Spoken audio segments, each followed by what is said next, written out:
Hello everyone, welcome to PW only IAS. दोस्तों, स्वागत है आप सभी का आज के सेशन के अंदर, जहां पर हम पिछले एक वीक यानी कि 14 जुलाई से लेकर 20 जुलाई के बीच में जो भी कुछ important economy specific current affairs हैं, हम उनको डिस्कस करेंगे। जैसे प्रधानमंत्री धन धान्य कृषि योजना, सर्विस एक्सपोर्ट में इंक्रीज होना, 10 years of skill India mission and agriculture outlook for future. ये सारे टॉपिक्स हम आज के सेशन में समझेंगे। सेशन स्टार्ट करने से पहले मैं आपको बता दूं कि अगर आपको इस सेशन की पीडीएफ चाहिए तो आप मेरे telegram channel Rishabh Sharma sir PW यहाँ पर मेरे साथ कनेक्ट कर सकते हैं। और भी इम्पॉर्टेंट जो यूपीएससी स्पेसिफिक कंटेंट होता है, मैं यहीं आपके साथ इसी टेलीग्राम चैनल पे मैं डिस्कस करता हूँ। चलिए स्टार्ट करते हैं। पहला जो टॉपिक आपके सामने है वो है OECD FAO एग्रीकल्चर आउटलुक 2025-2034। अब नाम सुनने में बड़ा ही अजीब सा लग रहा है, कोई घबराने वाली बात नहीं है। देखो, एग्रीकल्चर आउटलुक का मतलब क्या है। ये बता रहा है कि आने वाले समय के अंदर एग्रीकल्चर में हम किस तरह के ट्रेंड्स हमें देखने को मिलेंगे। जो हम एग्रीकल्चर प्रोडक्शन करेंगे, क्या उसमें ग्रोथ देखने को मिलेगी, डिमांड बढ़ेगी नहीं बढ़ेगी, किस तरह के चैलेंजेस हैं। तो अगले 9 साल का एक आउटलुक दिया गया है, अगले 9 साल का हमें एक आइडिया दिया गया है। और ये आइडिया दिया किसने है? ये OECD FAO, that is organisation for economic cooperation and development, and उसके साथ ही साथ आपका जो फूड एंड एग्रीकल्चर ऑर्गेनाइजेशन है, वो दोनों ने मिलकर यहाँ पर एक ज्वाइंट रिपोर्ट यहाँ पे निकाली है। अब समझते हैं कि इस ज्वाइंट रिपोर्ट के अंदर क्या बातें कही गई हैं, क्योंकि देखो मेंस के आंसर्स के अंदर ना हम इन चीज़ों को इनकॉर्पोरेट कर सकते हैं। जैसे आप लोग ना सीरियल्स के बारे में जानते होंगे। देखो, जब हम बात करते हैं ना सीरियल्स की, तो सीरियल्स दरअसल में आपकी जो ग्रास फैमिली क्रॉप्स हैं उसी की एक कैटेगरी आपको देखने को मिल जाएगी। जैसे आप नोटिस करते हो वीट, आप नोटिस करते हो राइस, ठीक है। इसके अलावा भी इनफैक्ट आपके जो मक्का हो गया, जो कॉर्न हो गया, वो सब चीज़ें इसमें अंदर आ जाती हैं। इनफैक्ट ना अगर इसकी आप ब्रॉडर कैटेगरी देखोगे ना, तो कुछ हद तक मिलेट्स भी आ जाएंगी। हालांकि मिलेट्स में थोड़ा सा डिफरेंसेस भी हैं फ्रॉम जो, अगर हम सीरियल्स की ओवरऑल कैटेगरी बात करें, पर ब्रॉडर कैटेगरी के अंदर हम उसको सीरियल्स में इंक्लूड कर सकते हैं। खासकर ये जो ज़्यादातर सीरियल्स होते हैं, ये आपके कार्बोहाइड्रेट्स में आपको रिच देखने को मिल जाएंगे। अब ऐसा यहाँ पे बताया जा रहा है इस पर्टिकुलर रिपोर्ट के द्वारा कि 2034 तक पता क्या होगा, लगभग 40% जो सीरियल्स होंगे वो डायरेक्ट ह्यूमन कंज्यूम करेंगे। सर बाकी 60% कहाँ जाएगा? अरे बाकी 60 में से 27% जो होगा वो बायोफ्यूल के लिए इस्तेमाल होगा, एंड 33% इस्तेमाल होगा आपकी एनिमल फीड के लिए। तो केवल 40% ही आपका सीरियल्स ऐसा होगा जिसका इस्तेमाल ह्यूमन कंजम्पशन के लिए किया जाएगा। बाकी ऐसा बताया जा रहा है कि देखो, बायोफ्यूल की जो डिमांड है वो बहुत बढ़ भी रही है, एंड कहीं ना कहीं वो जो डिमांड है वो कहाँ से फुलफिल हो रही है? फूड बेस्ड फीड स्टॉक से, जैसे चावल का भी इस्तेमाल होता है, राइट। तो यहाँ पर इस सेक्टर में 0.9% की एनुअल ग्रोथ आपको देखने को मिल जाएगी, जिसमें मेजर कंट्रीब्यूशन रहेगा भारत, ब्राज़ील और इंडोनेशिया का। साथ में ही अगर आप नोटिस कर पाओगे, हर साल जो प्रोडक्शन ग्रोथ हमें एक्सपेक्ट देखने को मिल रही है वो 1.1% है, एंड मेजर इसमें भी कंट्रीब्यूशन इंडिया और साउथ ईस्ट एशिया का रहने वाला है सीरियल कंजम्पशन ग्रोथ के अंदर। इसके साथ में ही एनिमल प्रोडक्ट्स की जो डिमांड है वो हमें बढ़ती हुई देखने को मिल रही है, खासकर मिडल इनकम नेशंस के अंदर, जिस वजह से आप नोटिस कर पाओगे ना कि मीट या डेयरी प्रोडक्शन बढ़ रहा है, राइट। एंड उस तरह से ही आप साथ ही साथ नोटिस कर पाओगे कि एनिमल प्रोडक्ट्स का बढ़ने के साथ साथ आपके जो ग्रीन हाउस गैसेज एमिशन है उनमें भी हमें एक बढ़ोतरी देखने को मिल सकती है। अब भारत के कॉन्टेक्स्ट में भी ना यहाँ पे कुछ चैलेंजेस बताए गए हैं। जैसे फॉर एग्जांपल, पहली चीज़ है भारत में वीक इंफ्रास्ट्रक्चर का होना। देखो एक्चुअल में ना, एक तो होता है आपका प्रोडक्शन का प्रोसेस, राइट, एक होता है प्री प्रोडक्शन, और एक कॉन्सेप्ट होता है आपका पोस्ट प्रोडक्शन का। सर इनका मतलब क्या है, प्री प्रोडक्शन, प्रोडक्शन और पोस्ट प्रोडक्शन का? देखो जैसे फॉर एग्जांपल एक किसान है, कई बार उसको अपनी मिट्टी को ठीक करना होता है, उसको मिट्टी में प्रॉपर फर्टिलाइजर्स वगैरह की ज़रूरत होती है। प्रोडक्शन से पहले अपनी मिट्टी को रेडी करना प्रोडक्शन प्रोसेस के लिए, उसको बोलते हैं प्री प्रोडक्शन। फिर जब वो प्रोडक्शन करता है, हर एक चीज़ का ध्यान रखता है, वो प्रोडक्शन फेज में आ जाता है, राइट। बट ये जो आखिरी स्टेप है ना, पोस्ट प्रोडक्शन, ये भी बहुत इंपॉर्टेंट बन जाता है। अब पॉइंट आता है कि ये कैसे इंपॉर्टेंट बन जाता है। देखो इसमें जैसे फॉर एग्जांपल आपका स्टोरेज आ गया, कि आपने फसल काट तो ली, पर क्या आप उसको अच्छे से स्टोर कर पाए? क्या आप अच्छे से उसको ट्रांसपोर्ट कर पाए? क्या आप उसकी बाइंग सेलिंग वगैरह जो होता है मार्केटिंग का कॉन्सेप्ट, क्या आप उसको अच्छे से कर पाए, या फिर उसमें कुछ इश्यूज हैं? देखो भारत में ना इन तीनों में कुछ ना कुछ कंसर्न्स आपको देखने को मिलते हैं। जैसे फॉर एग्जांपल, भारत में अच्छा कोल्ड चेन इंफ्रास्ट्रक्चर नहीं है, राइट। स्टोरेज के अंदर हमारे पिलफ्रेज जैसी चीज़ें हमें देखने को मिल जाती हैं। स्टोरेज हम साइंटिफिक ढंग से नहीं करते, टेक्नोलॉजी नहीं इस्तेमाल करते, सेम चीज़ ट्रांसपोर्ट के अंदर भी है। हमारे पास रीफर वैन्स नहीं है जो हमें वस्तुओं को, पेरिशेबल आइटम्स को कैरी कर पाए। रोड कनेक्टिविटी हर जगह पे उतनी प्रॉपर नहीं है, खासकर हिली एरियाज के अंदर। एंड बाइंग एंड सेलिंग के प्रोसेस में भी दिक्कत आती है। अब ऐसा देखा जाता है कि इन सब चीज़ों में इश्यूज की वजह से ना हर साल 92,000 करोड़ रुपीस हम लॉस करते हैं इन पोस्ट हार्वेस्ट लॉसेस। वो इसी वजह से है क्योंकि कोल्ड स्टोरेज अच्छा ना होने की वजह से या ट्रांसपोर्ट अच्छा ना होने की वजह से। तो ये चैलेंज यहाँ पर भी हाईलाइट किया गया है। इसके अलावा अगर मैं बात करूँ मार्केटिंग की, देखो आप लोग जानते होंगे कि जब हम बात करते हैं ना एग्री मार्केटिंग की, तो यहाँ पर ना हमारी केंद्र सरकार के द्वारा मॉडल एपीएमसी एक्ट बनाया गया है। पर जो एक्चुअल में जो वेरिएशंस हैं या जो एपीएमसी मंडी कौन सेटअप करता है, वो स्टेट गवर्नमेंट करती है क्योंकि वो स्टेट सब्जेक्ट बन जाता है। अब इस वजह से हर एक स्टेट में अलग-अलग तरह से एपीएमसी इम्प्लीमेंटेड है। कई जगह ढंग से बिल्कुल भी इम्प्लीमेंटेड नहीं है। अब उस वजह से क्या होता है ना, हमारे देश में फ्रेगमेंटेड मार्केट्स देखने को मिल जाती हैं, ठीक है ना? क्योंकि वो चीज़ें एपीएमसी रेगुलेट कौन करता है? स्टेट। तो जैसे बिहार स्टेट है, तो वहाँ पे एपीएमसी मंडीज़ आपको ना के बराबर देखने को मिलती हैं। तो कोई नेशनल इंटीग्रेटेड मार्केट ना होना, वो भी एक चिंता का विषय है। एंड जिस वजह से किसानों को प्रॉपर अपनी फसल का दाम नहीं मिल पाता। उसके अलावा अगर हम बात करें, छोटे किसानों को काफ़ी दिक्कत आती है मार्केट एक्सेस करने के अंदर, उनको बहुत ही कम प्राइसेस मिल पाते हैं। तो ये सब कहीं न कहीं चैलेंजेस हमें देखने को मिल जाएँगे। अब पॉइंट ये है कि क्या सरकार ने इसके रिगार्डिंग कुछ किया है? The answer is yes. सरकार ने कुछ स्टेप्स लिए हैं। जैसे फॉर एग्ज़ाम्पल ई-नैम है, ई-नैम। ई-नैम में पता क्या हुआ? देश भर की जितनी मंडीज़ थी, उनको हमने यहाँ पे कनेक्ट कर दिया। अब उससे क्या होगा? उससे देखो प्राइस डिस्कवरी पॉसिबल हो पाएगी।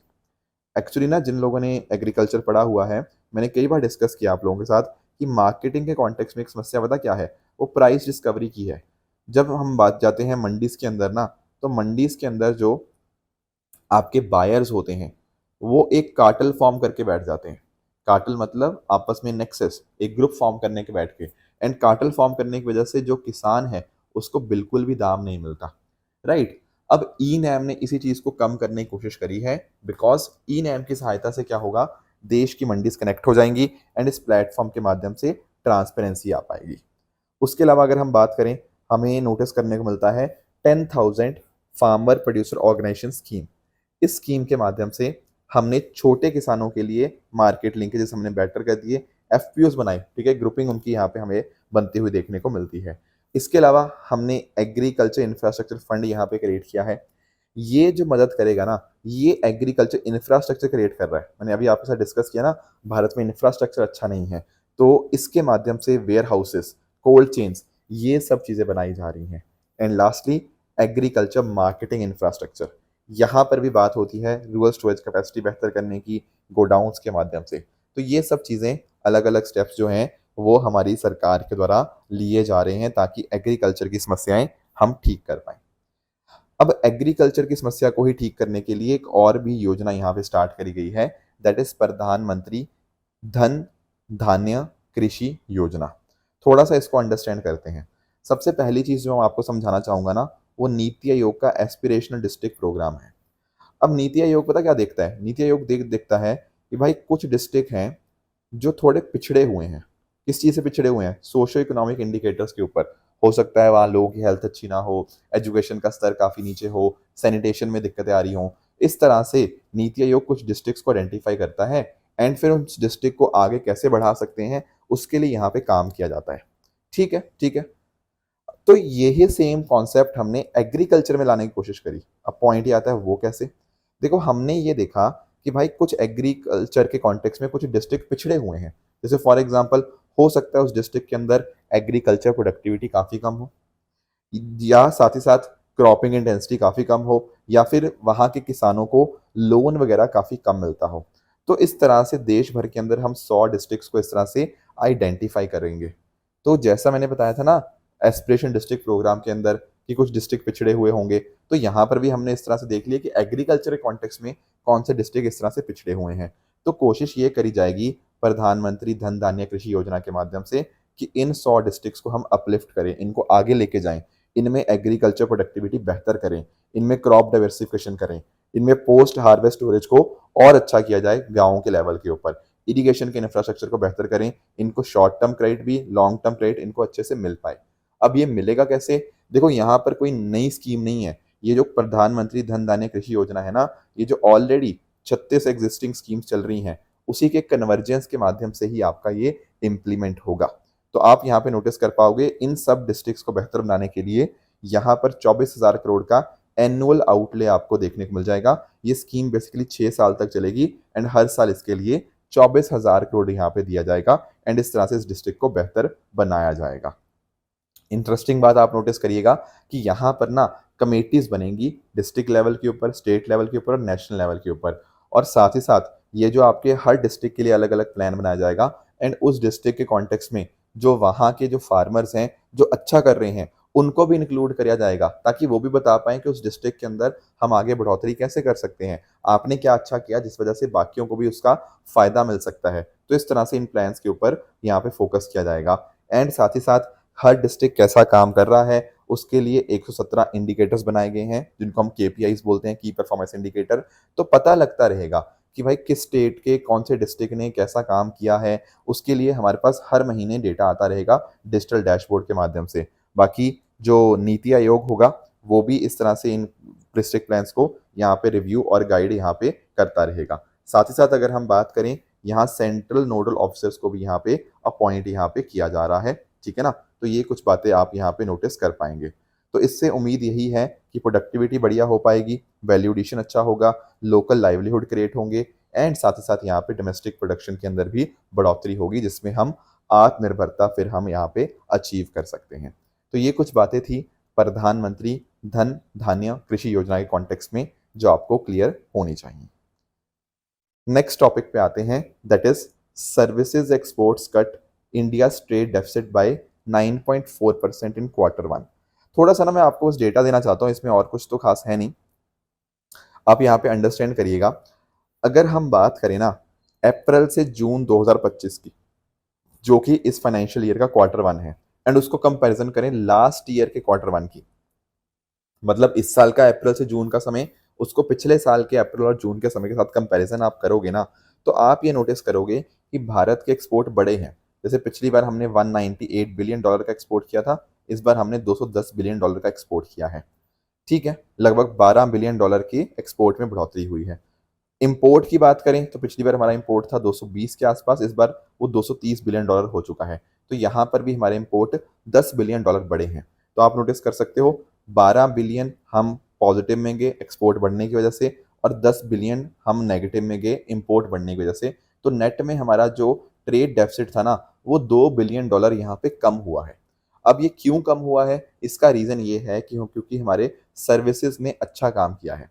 हालांकि गुड्स में भी हमारा बढ़ा है, नो डाउट अबाउट इट, चाहे हम बात करें मर्चेंडाइज की चाहे सर्विसेज की बात करें, एक्सपोर्ट तो दोनों के यहाँ पे बढ़ते हुए देखने को मिले हैं। पर अगर आप नोटिस कर पाओगे सर्विसेज में एक्सपोर्ट तेजी से बढ़े हैं, दैट इज द रीजन कि हमारा ट्रेड डेफिसिट थोड़ा कम होता हुआ देखने को मिला है। देखो WTO ने ऐसा अनुमान लगाया था कि भारत के गुड्स एक्सपोर्ट के अंदर, सॉरी जो मर्चेंडाइज ट्रेड के अंदर अगर हम बात करें, हाँ जी, तो नोटिस कर पाओगे कि वहां पे इन्होंने अनुमान लगाया था कि भारत की गुड्स एक्सपोर्ट में कमी देखने को मिलेगी। पर एक्चुअल में अगर हम बात करें ना तो यहाँ पर आपका एक पॉजिटिव इंडिकेशन आपको देखने को मिला कि हमारा एक्सपोर्ट कम नहीं हुआ, हमारा एक्सपोर्ट गुड्स के कॉन्टेक्स्ट में यहाँ पे बढ़ा ही है, ठीक है। बाकी नंबर अभी आपको इतने ध्यान में रखने, एक रफ आइडिया मैं आपको समझा रहा था। अब आप नोटिस कर पाओगे कि भारत के कॉन्टेक्स्ट में अगर हम बात करें ना तो कौन से देशों के साथ हम ज्यादा एक्सपोर्ट कर रहे हैं, ये चीज आपको पता होनी चाहिए। ऐसे फैक्चुअल चीजें यूपीएससी पूछता है। जैसे आप नोटिस कर पाओगे यूएस हमारी सबसे इंपॉर्टेंट एक्सपोर्ट डेस्टिनेशन है, followed by United Arab Emirates, followed by Netherlands. ये टॉप 3 आपको डेफिनेटली पता होने चाहिए। और अगर हम बात करें इंपोर्ट की तो सबसे ज़्यादा इंपोर्ट हम करवाते हैं चाइना से, दूसरे नंबर पे आपको यूएई देखने को मिल जाएगा एंड तीसरे नंबर के ऊपर आपको रशिया। ये यूएई और रशिया ऊपर नीचे होते रहते हैं तो यहाँ पर रफली क्लोज है, ठीक है, बट बाकी चीज़ें आपको यहाँ पे बहुत अच्छे से क्लियर होनी चाहिए। नेक्स्ट जो टॉपिक हमारे सामने है that is 10 years of skill India mission. देखो स्किल इंडिया मिशन को शुरू हुए 10 साल का समय हो चुका है, तो डेफिनेटली हम इसके बारे में थोड़ा सा अंडरस्टैंड कर सकते हैं कि क्या क्या हुआ है इन 10 साल के अंदर। देखो 2015 में इसको यहाँ पे लॉन्च किया गया था। कोशिश यही थी कि किस तरह से हम अलग अलग सेक्टर्स में एक स्किल्ड वर्कफोर्स को हम यहाँ पे क्रिएट कर पाएँ। और कैसे करेंगे, उनको शॉर्ट टर्म ट्रेनिंग प्रोवाइड की जाएगी, उनको अप्रेंटिसशिप हो गया, वोकेशनल एजुकेशन, ये सब चीज़ें प्रोवाइड की जाएंगी। इसीलिए ministry of skill development and entrepreneurship के द्वारा 2015 में स्किल इंडिया मिशन को लॉन्च किया गया था। पर अब अगर हम अभी की बात करें ना तो इसका नाम पता क्या है, इसका नाम है अब रीस्ट्रक्चर्ड स्किल इंडिया प्रोग्राम। अब पॉइंट ये आता है कि ऐसा क्यों। देखो एक्चुअली पता क्या है, बहुत सारी स्कीम्स को हमने यहाँ मर्ज कर दिया। जैसे फॉर एग्जांपल प्रधानमंत्री कौशल विकास योजना, उसके अलावा प्रधानमंत्री national apprenticeship promotion scheme, and साथ साथ आपका जो जन शिक्षण संस्थान है, इन सभी स्कीम्स को हमने यहाँ पे कंबाइन करके एक सिंगल सेंट्रल सेक्टर स्कीम बना दी। सिंगल सेक्टर स्कीम मतलब 100% फंडिंग यहाँ सेंट्रल गवर्नमेंट देगा। तो इसीलिए इसको रीस्ट्रक्चर्ड स्किल इंडिया प्रोग्राम यहाँ पे कहा जा रहा है। अब इसके माध्यम से क्या कोशिश करी गई है कि हमारे जो यूथ है ना, जो हमारे जो युवा हैं, वो उनके पास ऐसे स्किल्स हों जो उनको रोजगार दे पाए। पढ़ाई लिखाई तो है उनके पास, पर रोजगार देने वाले स्किल्स नहीं हैं, तो उनकी एम्प्लॉयबिलिटी के ऊपर फोकस करना है। प्लस देखो, जो चीज़ें क्लासेस में पढ़ाई जाती हैं, जो चीज़ें इंडस्ट्री में चाहिए, उनके बीच में एक बहुत बड़ा गैप होता है। तो वो इंडस्ट्री और स्किल के गैप को कैसे कम करना है, उसके लिए स्किल इंडिया मिशन काम करेगा। एंटरप्रेन्योरशिप को यहाँ पे बढ़ाया जा रहा है, साथ साथ महिलाओं के लिए, SC ST के लिए और बाकी मार्जिनाइज ग्रुप का यहाँ पे खास ध्यान रखा जा रहा है। एंड जैसे जैसे नई एज टेक्नोलॉजीज जैसे artificial intelligence, machine learning, internet of things ये हमें बढ़ती हुई देखने को मिलती हैं, तो हमारी वर्क फोर्स भी उसी कॉन्टेक्स्ट में यहाँ पे रेडी होनी चाहिए। ये बातें भी आपको स्किल इंडिया मिशन के अंतर्गत देखने को मिल जाएंगी। तो बहुत सारे अलग अलग इनिशिएटिव हैं, जैसे मैंने आपको बताया। एक तो है प्रधानमंत्री कौशल विकास योजना, ठीक है, इसका जो 4.0 वर्जन था वो यहाँ पे आप नोटिस कर पाओगे, इसी का हिस्सा है। एक्चुअली ना इसमें सर्टिफिकेशन बेस्ड ट्रेनिंग के ऊपर फोकस किया गया and recognition of prior learning. मैं समझाता हूँ इसका मतलब। देखो मान लो एक कोई पर्सन है, लेट से इसका नाम है अंकित। अब अंकित को ना पता क्या है, अंकित को एक्सपर्टीज है। किस चीज़ की एक्सपर्टीज है, इसको मान लेते हैं, इसको एक्सपर्टीज है AC ठीक करने की, ठीक है। बट इसके पास ना कोई सर्टिफिकेट नहीं है। अब उस चक्कर में जब ये AC ठीक करने जाता है, इसको बस 100 रुपया देके लोग काम करवा लेते हैं। पर अगर इसका सर्टिफिकेशन होगा, सर्टिफिकेट होगा कि हाँ भाई ये बंदा सर्टिफाइड है, he is a professional, he is a skilled person, तो भाई सेम काम करने के इसको 200-300 रुपये भी यहाँ पे मिलने लग जाएंगे। Are you getting the point. तो रिकॉग्निशन ऑफ प्रायर लर्निंग के अंदर ये हो रहा है कि उनको प्रॉपर एक सर्टिफिकेट्स मिल जाएंगे, उनके मॉनिटरी अवार्ड्स भी हमें देखने को मिलते हैं उनकी ट्रेनिंग के कॉन्टेक्स्ट के अंदर। बाकी इसके अलावा जो जन शिक्षण संस्थान है, ये उन लोगों पे टारगेट करता है जो 15 से 45 एज ग्रुप के अंदर हैं, पर वो किसी कारण की वजह से पढ़ नहीं पाए। तो नॉन लिटरेट्स हैं या स्कूल ड्रॉप आउट्स हैं, जब मार्जिनाइज महिलाएं हैं जो 15 से 45 एज ग्रुप की हैं इन रूरल और अर्बन पुअर एरियाज, उनको स्किल्स यहाँ पे प्रोवाइड किए जा रहे हैं। NAPS की बात करें, नेशनल अप्रेंटिसशिप प्रमोशन स्कीम, यहाँ पर स्टाइपेंड सपोर्ट दी जा रही है, ठीक है। एंड साथ साथ इंडस्ट्रीज के अंदर ऑन द जॉब ट्रेनिंग इनको प्रोवाइड की जा रही है। उसके अलावा स्किल इंडिया डिजिटल हब है, यहाँ पर एजुकेशन, एम्प्लॉयमेंट, एंटरप्रेन्योरशिप सबको यहाँ पे कंबाइन किया जा रहा है। उसके अलावा स्किल हब इनिशिएटिव हो गया। एक बहुत इंपॉर्टेंट स्कीम आई थी PM विश्वकर्मा योजना, यहाँ पर आपके जो आर्टिसंस होते हैं, आपके कॉबलर हो गया, इस तरह जो अलग अलग आर्टिसंस हैं उनको यहाँ पे एंड टू एंड सपोर्ट यहाँ पे दी जा रही है। उसके साथ में ही दीनदयाल उपाध्याय ग्रामीण कौशल योजना, ठीक है, तो ये यूथ को ट्रेनिंग देने की बात है, रूरल हाउस होल्ड इनकम को बढ़ाने की यहाँ पे बात करता है। तो ये कुछ बातें हैं जो क्लियर होनी चाहिए। And lastly rural self employment and training institutes के माध्यम से यहाँ पर जो रूरल में युवा आपको देखने को मिल जाएंगे, उनको एंटरप्रेन्योरशिप ट्रेनिंग और साथ साथ उनको क्रेडिट सपोर्ट भी यहाँ पे प्रोवाइड की जाती है। तो ये कुछ ऐसी बातें हैं जिनके बारे में आपको कंप्लीट क्लैरिटी होनी चाहिए। राइट दोस्तों, अब बात करें क्वेश्चंस की। तो पहला क्वेश्चन जो आज का आपका होमवर्क रहेगा वो रहेगा आपके एक्सपेंडिचर या कैपिटल एक्सपेंडिचर, रेवेन्यू एक्सपेंडिचर के कॉन्टेक्स्ट में। तो इसको आप पढ़िएगा, बताइएगा इनमें से कौन सा सही है, कौन सा गलत है। एंड जो सेकंड क्वेश्चन आपके सामने है वो है ब्लैक मनी के कॉन्टेक्स्ट के अंदर। तो ये दोनों क्वेश्चंस को पढ़ के आप इनका आंसर मुझे बता सकते हो। लास्ट वीक मैंने जो आपको 2 होमवर्क दिए थे, एक था उसमें कैपिटल एडुकेसी रेशियो के कॉन्टेक्स्ट के अंदर। देखो आप लोग जानते होंगे ना कि जो बेसल नॉर्म्स होते हैं उनके अंदर कैपिटल एडुकेसी रेशियो को प्रिस्क्राइब किया गया है। एक्चुअल में कैपिटल एडुकेसी रेशियो का मतलब क्या है कि बैंक के पास कितनी कैपिटल है as compared to their risk weighted assets, ठीक है ना। तो बेसल नॉर्म जो है प्रिस्क्राइब करता है ना, वो मिनिमम 8% यहाँ पे प्रिस्क्राइब करता है। हालांकि भारत में RBI ने ये नंबर बोला हुआ है कि कम से कम हमें 9% तो रखना ही रखना है। ये मिनिमम है, कम से कम इतना तो होता ही होना चाहिए as per basal. And RBI ने इसको थोड़ा और स्ट्रिक्ट भारत में किया है, तो RBI ने भारत में मिनिमम 9% रखा हुआ है। तो दरअसल में ना कैपिटल एडिक्वेसी रेशियो और कुछ नहीं, ये वो अमाउंट ही है जो बैंक को अपने पास यहाँ पे अपने फंड्स के फॉर्म में मेंटेन करनी होती है, कि ताकि कोई बैंक के ऊपर सिचुएशन की कोई दिक्कत ना आए। अगर मान लो कल को किसी ने लोन लिया हुआ है, वैसा वापस नहीं भी कर पा रहा, तो बैंक के पास इतना कैपिटल होना चाहिए कि वो लॉस को ऑफसेट कर पाए। तो मिनिमम 8% बेसल ने प्रिस्क्राइब किया है एंड 9% भारत में RBI ने। तो भाई पहला स्टेटमेंट तो बिल्कुल आपको करेक्ट देखने को मिलेगा। पर अगर हम बात करें ना सेकंड स्टेटमेंट की, ये कह रहा है कि कैर जो होता है ना वो हर इंडिविजुअल बैंक डिसाइड करता है। The answer is no. मैंने बताया ना भारत में कौन डिसाइड कर रहा है, reserve bank of India. And अगर आप इसको जरा लॉजिकली भी अंडरस्टैंड करने की कोशिश करोगे, अगर बैंक खुद के मर्जी से अगर डिसाइड करने लग गया कैपिटल एडिक्वेसी रेशियो को, फिर तो पॉइंट ही क्या रह गया। फिर तो बैंक बोलेंगे हम तो कुछ भी मेंटेन नहीं करेंगे, करते रहो क्या करना है। फिर तो बैंक बहुत ही रिस्की हो जाएंगे। तो सेकंड स्टेटमेंट तो लॉजिकली भी गलत है। इसीलिए इसका आंसर जो होगा वो option number A, one only आपको इसका सही आंसर देखने को मिल जाएगा। क्वेश्चन नंबर 2 जो मैंने आपको होमवर्क दिया था वो ये था कि अगर आप अपने डिमांड डिपॉजिट अकाउंट से 1 लाख रुपया विड्रॉ करते हैं तो इमीडिएटली मनी सप्लाई के ऊपर क्या इंपैक्ट होगा। देखो आप लोगों ने ना ये सब चीज़ें पढ़ी होंगी मनी सप्लाई के अंदर, M1, M2, M3, M4, right. अब आप नोटिस कर पाओगे, अगर आपने ये टेबल आपने पढ़ा हुआ है ना तो आपके लिए आंसर करना बहुत आसान है। देखो जैसे M1 की बात करें, M1 ना एक्चुअल में उस पैसे को दर्शाता है जो अपने आप में मोस्ट लिक्विड आपको देखने को मिलेगा। अब इसमें आप नोटिस कर पाओगे क्या क्या आ जाता है मोस्ट लिक्विड में, currency and coin with public and demand deposit with banks. ठीक है ना, ये अपने आप में सबसे ज़्यादा लिक्विड आपको देखने को मिल जाएंगे। M2 की अगर हम बात करें, इसमें currency and coin with public and demand deposit with banks as well as demand deposit with post office, ये आ जाते हैं। M3 की अगर हम बात करें तो इसमें आ जाता है currency and coin with public and बैंकों के कॉन्टेक्स्ट में आपका डिमांड डिपॉजिट भी एंड टाइम डिपॉजिट भी। इसमें आप पोस्ट ऑफिस को यहाँ पे नहीं इंक्लूड करते। एंड लास्टली M4 के अंदर ये सारी चीज़ें आ जाती हैं। ठीक है, तो आपको ध्यान में क्या रखना है, M4 M1 मोस्ट लिक्विड है, M4 आपको लीस्ट लिक्विड आपको देखने को मिल जाएगा। ठीक है, यहाँ पर M1 और M2 को क्या बोलते हैं, हम लोग जानते हैं नैरो मनी के नाम से, राइट। और M3 और M4 को हम जानते हैं किस नाम से, हम इनको ब्रॉड मनी के नाम से जानते हैं। ठीक है सर, ये बातें हमें क्लियर है। एंड जो मोस्ट वाइडली यूज है ना, जो आरबीआई मोस्टली इस्तेमाल करता है, वो M3 का इस्तेमाल करता है, राइट। ठीक है सर, ठीक है, ये बात हमें क्लियर हुई। अब यहाँ पे इसको समझना है इस क्वेश्चन को। यहाँ पे क्वेश्चन में क्या कह रहा था कि 1 लाख रुपया क्या किया आपने, सर 1 लाख रुपया आपने डिमांड डिपॉजिट से विदड्रॉ किया।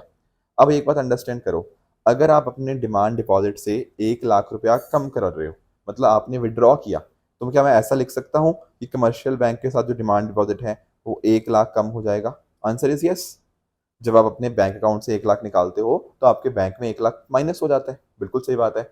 पर वो कहाँ ऐड हो गया, वो 1 लाख कहाँ आ गया, सर वो 1 लाख रुपया मेरी जेब के अंदर आ गया। दैट मीन्स व्हाट, वो currency and coin with public के अंदर 1 लाख रुपया ऐड हो जाएगा।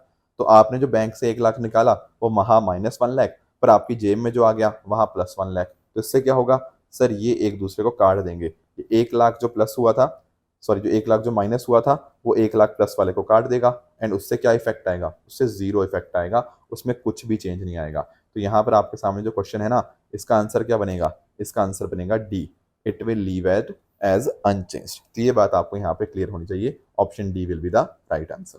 ठीक है दोस्तों, तो ये थी हमारी आज की डिस्कशन। ठीक है, आपको इस चैनल के ऊपर इस सेशन का जो PDF है वो आपको मिल जाएगा। तो डेफिनेटली आप इस चैनल के अंदर आप अपने आप को गो थ्रू कर सकते हो। तो फ्रेंड्स, इसी तरह से आप सब लोग अपने एंड पे हार्ड वर्क करते रहिए। Thank you so much for joining, keep working hard, all the very best.